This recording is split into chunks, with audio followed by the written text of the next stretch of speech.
Welcome to the Futility Closet podcast, forgotten stories from the pages of history. Visit us online to sample more than 11,000 quirky curiosities from reverse introductions to prayers for the past.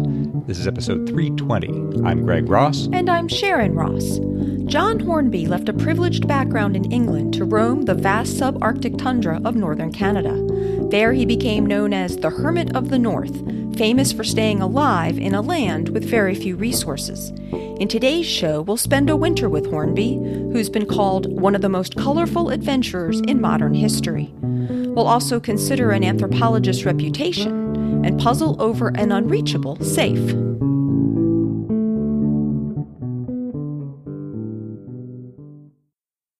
In October 1923, a 25-year-old Englishman named James Critchell Bullock was sitting in the cafe of the King Edward Hotel in Edmonton when he heard another man order lunch. The man had a mass of shaggy black hair and wore ill-pressed, untidy clothing, but he had the accent of a British public school boy. Bullock said, "You speak remarkably fine English for this country," and the man said, "I went to Harrow." Bullock himself had gone to Sherborne, but apart from their experience in English boarding schools, the two found they had almost nothing in common. Bullock had arrived in the country only a few weeks earlier. He'd served in the army in India and Palestine, but had had to resign his commission after a bout of malaria. The other man, John Hornby, was a foot shorter, 50 pounds lighter, and 20 years older. Like Bullock, he'd been born to privilege. His father had been a friend of Edward VII, and he'd grown up amid lawn parties, fox hunts, and cricket matches. He'd been destined for a career in the British diplomatic corps, but his indifferent performance in school had left his future uncertain, and in his early 20s he'd set out instead for Canada, where he was drawn to the vast, remote subarctic prairie, where he'd earned a reputation for both hardiness and recklessness. He liked to live off the land with an absolute minimum of equipment and food. On bush trips, he would set off alone with only a rifle, a net, a bag of flour, and some tea, and then fight to stay alive, disdaining both comfort and planning in order to increase the challenge. Where other men might go north to look for precious minerals, the Northwest Passage, or the Pole, Hornby went to look for adversity itself. He had earned the epithet the Hermit of the North.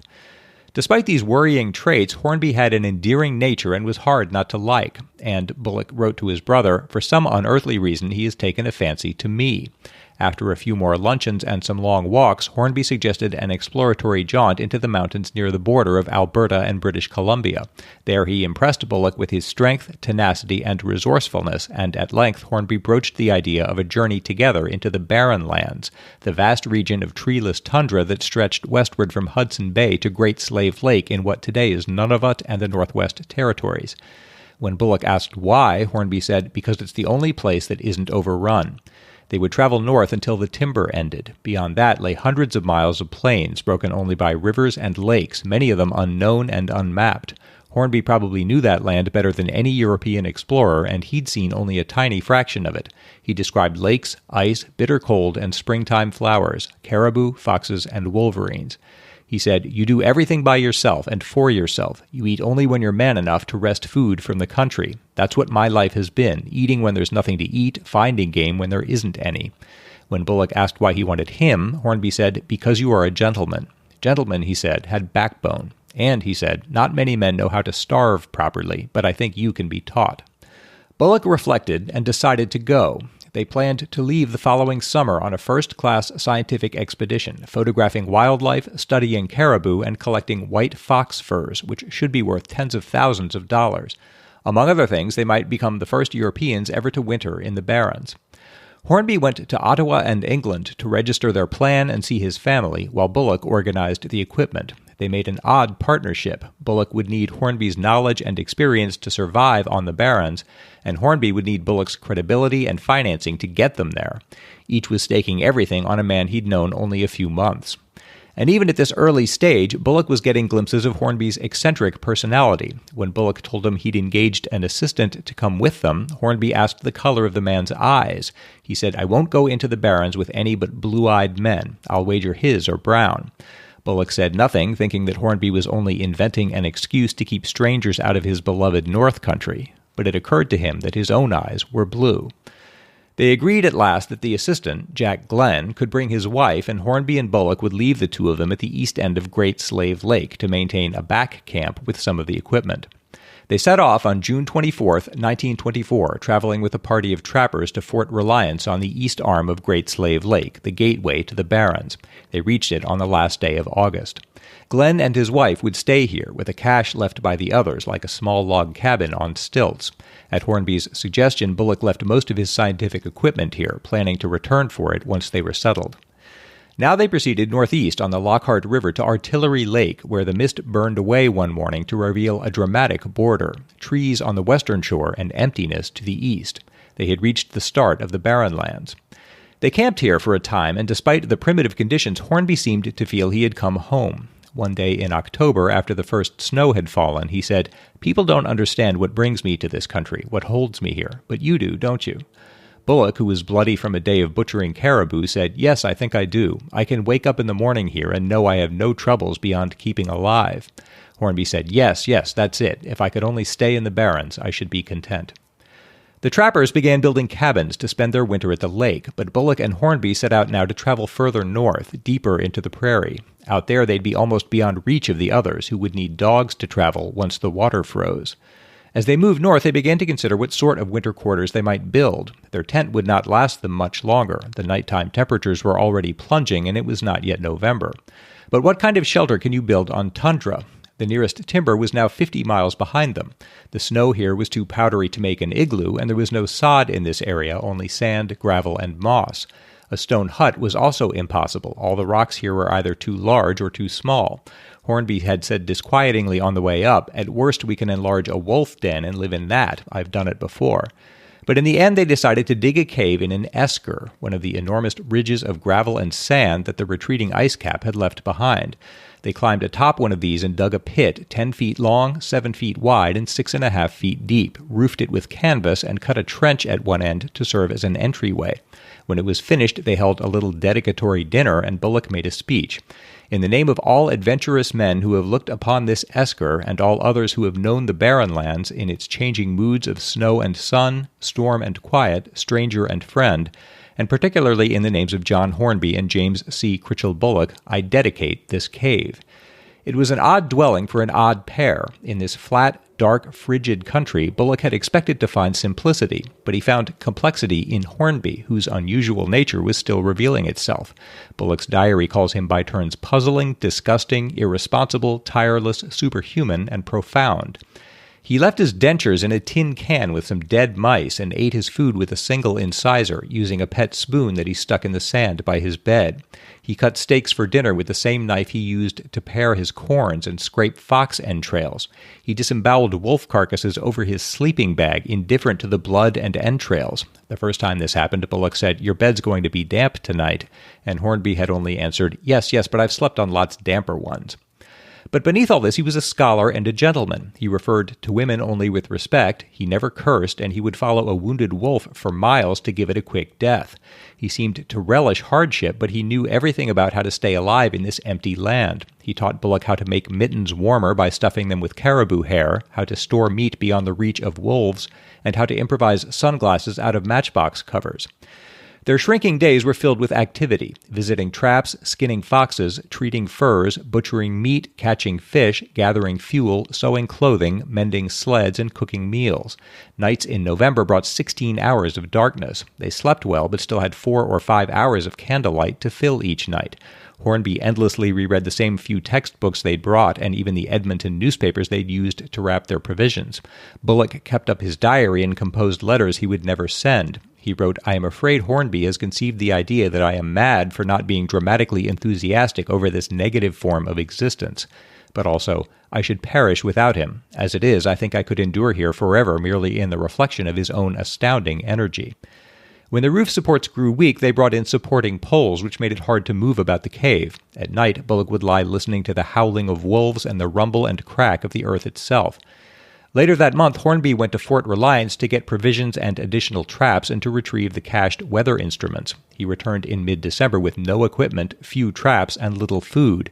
He'd given away much of it to some indigenous people he'd met on the way. Such improvidence amounted almost to self-sabotage, but Bullock was learning that Hornby was happiest living by his wits from day to day, daring the land to kill him and fending it off. Too many aids would spoil the challenge. The cave showed the signs of the struggle. In January, 10 poles held up the roof. By February, 2 more had been added. Outside, the esker was littered with the heads of caribou and the carcasses of foxes and wolves. The snow around the door was darkened with blood and hair. A dozen blizzards had now passed over them, and the sun kept just below the horizon, filling the world with a half-light that cast no shadows. In this dim world, Hornby bustled away at a life that, it seems, no one else would want. Bullock was proud of keeping up with him, but disappointed that they hadn't achieved more scientifically. In setting traps and disemboweling carcasses, they weren't doing much more than staying alive. At length he returned to Fort Reliance to replenish their supplies and to release Jack Glenn, who returned to civilization with the trappers, leaving Hornby and Bullock alone deep in the barrens. At the thaw, they abandoned the cave for a tent and laid plans for a very different return to civilization. Rather than follow the others south to Edmonton, they would travel east along the Hanbury and Thelon rivers to Baker Lake and Hudson Bay, more than 1,000 miles from their starting point. They filled the cave with all their detritus and set it aflame. After 2 hours, nothing remained of their strange winter home. Then they spent a day packing a ton of equipment onto a sled that would be pulled by 3 dogs and 2 men, and rose at midnight to travel while there was still a hard crust on the snow and ice. But the sun peeped up by 2:45, a warning of the long summer days to come, and it brought a thaw that spoiled the sledding. They'd have to lighten the load, make what progress they could, and then return to retrieve the items they'd dropped. Soon even the nights were not cold enough to freeze the surface, and their progress slowed further still. Even working 18 hours at a stretch, they were advancing only a few miles a day. After a month of backbreaking work, they had traveled only 60 miles from the cave. When the ice melted, they took to the water, canoeing along the Hanbury River, but this was navigable only in sections, and in the overland segments they had to carry the load on foot, each man making 8 trips to transport all the cargo, so that for each mile of progress the men walked 15, and they lost further time loading and unloading the canoes. Through late June and early July they toiled, eating fish and sleeping under mosquito netting, up at 3 a.m. and working without cease well into the evening. 2 of the dogs escaped one night and dashed after a caribou. Hornby fired shots into the sand in their path, but they didn't stop. They never came back. They must have starved to death somewhere in the barrens where dogs can't survive. That left only the old leader, Whitey, who stood as high as a wolf and was too wise to run, even when he was left untied. The weeks that followed were filled with mosquitoes, black flies, packing, and paddling. Bullock's back was killing him. He said nothing, but Hornby noticed and kindly made allowances, carrying most of the loads himself or sending Bullock ahead to make camp and cook. They didn't speak about it so that Bullock could save face, but he wrote in his diary, "For all of these things, I consider Hornby a Trojan." In July, they spotted 11 musk oxen, which many had thought to be extinct in the subarctic. It had been possibly 25 years since a European had seen one, and they thought no man might ever see one again. At the confluence of the Hanbury River and the Thelon, they rested for 2 days in an oasis of timber in the heart of the barrens. Bullock remembered these as the most pleasant of the entire expedition. They hunted, spotted more musk oxen, and played chess with pieces improvised from boxwood. They departed at last to avoid being trapped by winter. At this latitude, the first autumn storms and snow flurries would begin in less than a month. On September 26, 1925, the carpenters at the trading post on Baker Lake stopped their work, confused. No canoes had gone up the Thelon River that summer, but now 2 were coming down. When they asked the travelers where they'd come from, John Hornby told them deadpan, from Edmonton. They were greeted with congratulations, a feast, and the unthinkable luxury of real iron beds. But Hornby seemed unhappy, and Bullock understood why. They had stopped moving, left the fight, and even this glimmer of civilization could feel dull and routine by comparison. At 3 a.m, he awoke to find Hornby sitting up in their room. He said he'd been thinking. Things hadn't gone just the way they'd wanted. Bullock told them they'd done their best, and Hornby said, "But suppose we did better next time." He proposed going into the barrens again the following year, learning from the mistakes they'd made. Bullock said they had no money left, and Hornby said, "No money. What do we care for money? I have a little, and I can always get some dogs and a sled and a canoe and some grub. We don't need anything more. The caribou and the white wolves and the foxes and the fish are free. Free, that is, to men who know how to get them. Men like you and me, Bullock. You're going back to civilization soon, back to where every man is your enemy because every man is in competition with you. Back where the man with the cleanest shirt is the most respected. And what'll you do? You've built a fine body for yourself up here. You will weigh close to 200 pounds in a couple of weeks, and all of it is solid bone and muscle. Try to sell that in a city. It may get you a day laborer's job or a third assistant's berth in some gymnasium. That's not for you, is it? money. It isn't in the barrens that you need money, but in the cities.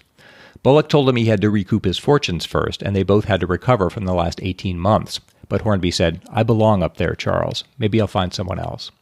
He did. In 1926, he set out with his 18-year-old cousin Edgar Christian and another young man, Harold Adlard, to find a route from Great Slave Lake eastward to Chesterfield Inlet. Edgar had written home from Canada, "I have seen lots of trappers who have been on this trail with Jack, and many won't go again because he is too tough." He ends with, "I shall be with someone whose name runs through Canada with highest praise, which makes me feel absolutely satisfied about the future." No more was heard of them until July 1928, when a geological party traveling down the Thelon River spotted a tiny cabin 30 meters back from the shore in the same oasis of timber where Hornby and Bullock had rested the year before. Outside were 2 skeletons, and inside was a third. The geologists could not stay, so they left the bodies untouched, but reported what they'd found. Another year would pass before a police patrol from Fort Reliance reached the cabin. They buried the bodies and put up 3 crosses. In the stove, they found a diary, where Edgar Christian had left it to protect it from the wind and rain. The 3 men had built the cabin in October 1926, planning to spend the winter there. But for once, Hornby's luck had failed. They had missed the southward migration of the caribou and could find no game. They starved through a cold winter, reduced to eating hides and their spare boots. Hornby had died on April 16th, followed by Adlard on May 4th. Christian had held on into June, game to the last. He called Hornby the finest man I have ever known and one who has made a foundation to build my life upon. In the stove he had also left letters for his parents. To his mother he'd written, "Feeling weak now, can only write little. Sorry left it so late, but alas, I have struggled hard. Please don't blame Jack." To this day, John Hornby lies on the bank of the Thelon River in the heart of the largest wilderness in North America. His own actions have helped to preserve it. After his expedition with Bullock, he'd recommended that the areas near the Thelon and Hanbury rivers be created as a wildlife sanctuary, and this was established in the year of his death. He had once told a friend, "In civilization there is no peace. Here in the North, in my country, there is peace. No past, no future, no regret, no anticipation, just doing. That is peace."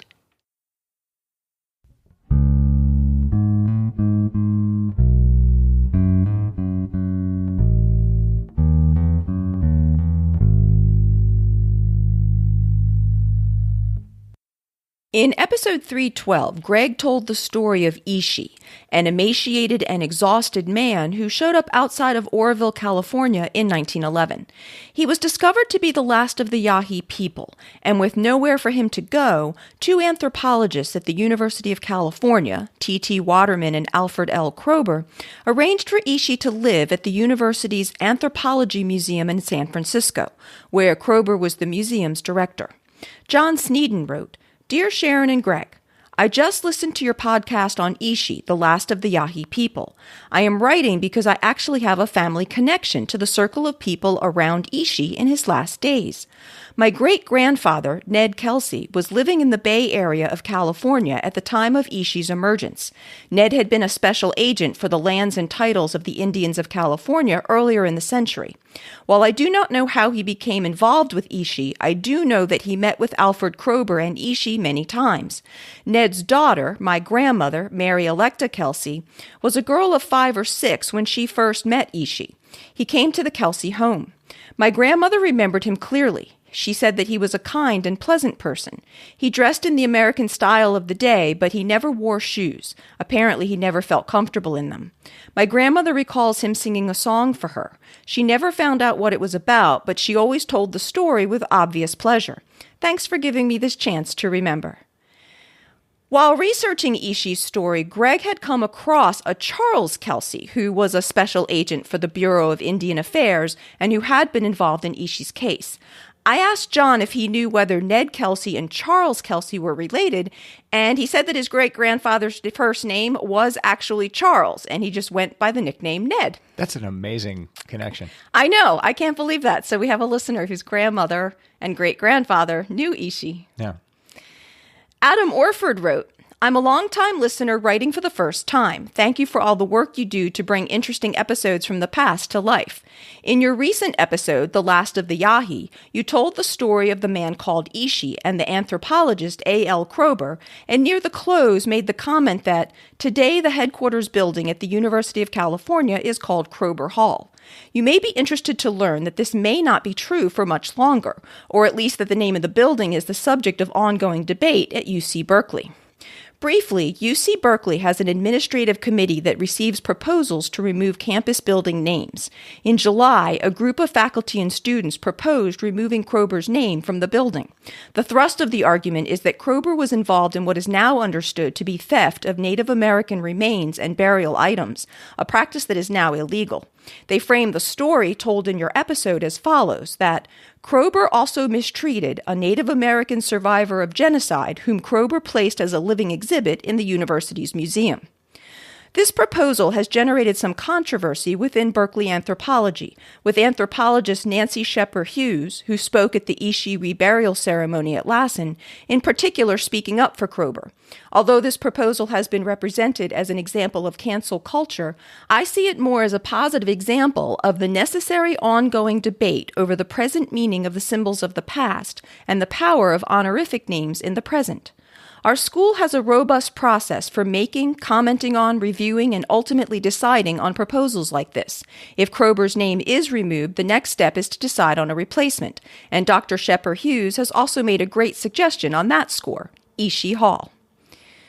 The formal proposal to unname Kroeber Hall, the headquarters building of the anthropology department, does fairly acknowledge that Alfred Kroeber is a pivotal figure in the history of anthropology, and they note his many accomplishments, including that he was the first faculty member in the Department of Anthropology at UC Berkeley and director of what was then the University of California Museum of Anthropology, received numerous awards and honors, including serving as president of the American Anthropological Association, and Kroeber's sweeping book, 1925 Handbook of the Indians of California, was the result of decades of multidisciplinary fieldwork that blended cultural anthropology, linguistics, archaeology, and history. On the other hand, they argue that Alfred Kroeber is a hostile symbol to many Native Americans, and celebrating his legacy with the honorific naming of Kroeber Hall sends a harmful message to Native American students, faculty, and staff at UC Berkeley, and hinders repair of a damaged relationship with Native Californians and all indigenous people. They say, Alfred Kroeber engaged in research practices that were always objectionable to many Native Americans and that society now recognizes as reprehensible and has made illegal. This includes the collection of remains and sacred funerary objects of Native American ancestors and other indigenous people from their graves without consent from tribes or individual descendants of indigenous people. And Kroeber personally engaged in excavating grave sites, directed the work of others in this regard, and built a repository for human remains exhumed by academic researchers and government agencies. This led to one of the largest curated collections of remains of Native American ancestors in the United States. As part of their evidence for Kroeber's mistreatment of Ishii, they say that the record clearly shows that Kroeber knew what final arrangements Ishii wanted, and that after he became aware of Ishii's death, Kroeber tried to stop his colleagues from conducting an autopsy of his friend with a strongly worded message. Kroeber's words were too late. The telegram arrived after Ishii's brain had been removed from the body. Reversing course, Kroeber then sent a letter offering Ishii's brain to the Smithsonian, where it was curated discreetly for decades. I can't really speak knowledgeably about the charges about Kroeber's excavation and collection of the remains of indigenous people. This is clearly seen as morally wrong today, and I can certainly see how honoring someone responsible for such actions on a wide scale could be rather offensive to Native Americans. With regard to their charges about Ishii being mistreated and a living exhibit, I feel like I can say more. There is evidence that Kroeber did make attempts to shield Ishii from, for example, questions that reporters wouldn't realize would seem rude to Ishii, and that Kroeber refused others who wanted to exhibit Ishii or create a vaudeville act of Ishii and Kroeber or put Ishii in a traveling carnival. Kroeber and Ishii were available at the museum on Sunday afternoons from 2 to 4:30 for those who wanted to meet them. Ishii would be introduced and Kroeber would answer questions or translate Ishii's replies. Ishii would often demonstrate some of his skills, such as stringing a bow or making arrowheads, and then he would give the arrowheads to audience members or to schools or other museums. Otherwise, Ishii's time was mostly his own to do with as he chose. I don't think we know how Ishii felt specifically about these exhibitions, but we do have evidence that he did, for example, enjoy sessions with linguist Edward Sapir, teaching him Yahi, or teaching and practicing archery with the Dr. Saxton Pope. Charles Kelsey, who we now know was John's great-grandfather, visited Ishii in his role as a special agent for California Indians with the Bureau of Indian Affairs at the museum after Ishii had been there for some time to see how he was doing and to ask if he wanted to live elsewhere. He offered that Ishii could return to where he'd been living previously, or he could be taken to a reservation to be with other Native Americans. Ishii declined his offers and is reported to have said, "I will grow old in this house, and it is here I will die," which does seem to suggest his personal desire to stay at the museum. Kelsey said of the situation, "It is rather a puzzle to know what to do with him," which really was the case. Ishii had no people to return to and hadn't been doing well on his own. As for the autopsy, as the proposal acknowledges, Kroeber had wanted Ishii's wishes to be respected. Kroeber wrote from New York, "As to the disposal of the body, I must ask you as my personal representative to yield nothing at all under any circumstances. If there is any talk about the interests of science, say for me that science can go to hell. We propose to stand by our friends." But the autopsy did happen in Kroeber's absence, and Ishii's brain was preserved, which Waterman called a compromise between science and sentiment, with myself on the side of sentiment. The rest of Ishii was cremated, with one of his bows, some arrows, and some acorn meal, beads, tobacco, and obsidian flakes, but his brain was given to the Smithsonian. Overall, it's hard not to agree with one of the conclusions made in the unnaming proposal, that Alfred Kroeber was a complex human being who sought to create and share knowledge. I can't say whether the name of the building should be changed or not, but if it is, I do like the suggestion that maybe it should be renamed Ishii Hall. Tucker Drake wrote, "Hi folks, in listening to your latest episode, I was reminded of a news article I read a couple of years ago about the last member of an uncontacted tribe in the Amazon. You can read about the last time he was apparently sighted here. An older article with more information on the man can be found here. One hopes, in the wake of the fires in the Amazon, as well as the spread of the coronavirus to the various tribes in the region, that he's still alive, but who knows?" Tucker sent a link to a 2018 BBC News article about a 50-something-year-old man that has apparently been living alone in the Brazilian Amazon for about 25 years. At the time of the article, a shaky video of the semi-naked man vigorously chopping down a tree with an axe, filmed from a distance, had been released by the FUNAI agency of the Brazilian government, the first known video of the man. Previously, there had been only a single blurred photo of him. FUNAI has been monitoring the man since 1996 and needs to prove that he is still living in the area in order to keep in place a restriction order on the 31 square miles he's living in, prohibiting any kind of development of the land and anyone from interacting with him. Very little is known about the man, and he is classified as uncontacted, meaning that as far as anyone knows, no outsider has ever spoken with him. He's thought to be the only survivor from a group of 6 people that were attacked by farmers in 1995. A 2010 Slate article that Tucker sent a link to says that the government field agents specializing in isolated tribes began searching for the man in 1996, when loggers began talking about a lone man in the forest. The agents soon found a hut he had built of palm thatch, with a rectangular hole more than 5 feet deep that he dug in the center of the floor. As they continued to search for him, they found that he seemed to move around, abandoning similar huts as loggers or the agents got close to him. None of the other tribes in the area was known to dig holes like this in their huts, but the agents did find the bulldozed remains of 14 such huts, all with the same kind of hole, in a clearing in the jungle, and concluded that it had been the site of the man's village and that it had been destroyed by settlers in early 1996. The agents eventually found the man himself, referred to by nicknames such as the man in the hole or the man of the hole. He appeared to be in his mid-30s at the time and was always armed with a bow and arrow, which he would use against the agents if they pushed an attempt at contact, which they finally stopped doing. A 2018 article in The Guardian says that axes, machetes, and seeds have been left for the man, but that he clearly wants nothing to do with others. I wasn't able to find any recent information on the Man of the Hole, so as Tucker said, it may not be known right now if he is still alive or not. The Guardian article also reports that Funai believes that there are 113 uncontacted tribes in the Brazilian Amazon, as well as 15 in Peru and others in Bolivia, Ecuador, and Colombia. So I guess it's entirely possible that there are even more lone survivors of other tribes, or that there will be in the future. That's a sad story. It is kind of a sad story. You have to wonder what a person thinks when they're like the last one left. Yeah. Especially if he feels that like everyone around him could be dangerous, and he has good reason to feel that way. Yeah. Thanks so much to everyone who writes to us. We always appreciate your follow-ups and comments, so please send any that you have to podcast@futilitycloset.com.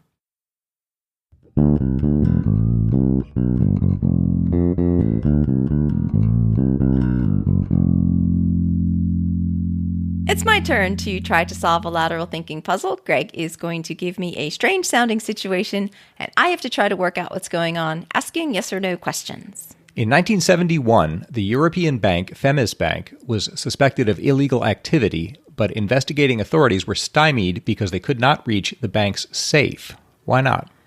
They could not reach the bank's safe. Was it underwater? Well, I don't know why I'm thinking it's underwater. Was it not on the planet Earth? That don't stand by. No. Was it physically inaccessible? No, it wasn't.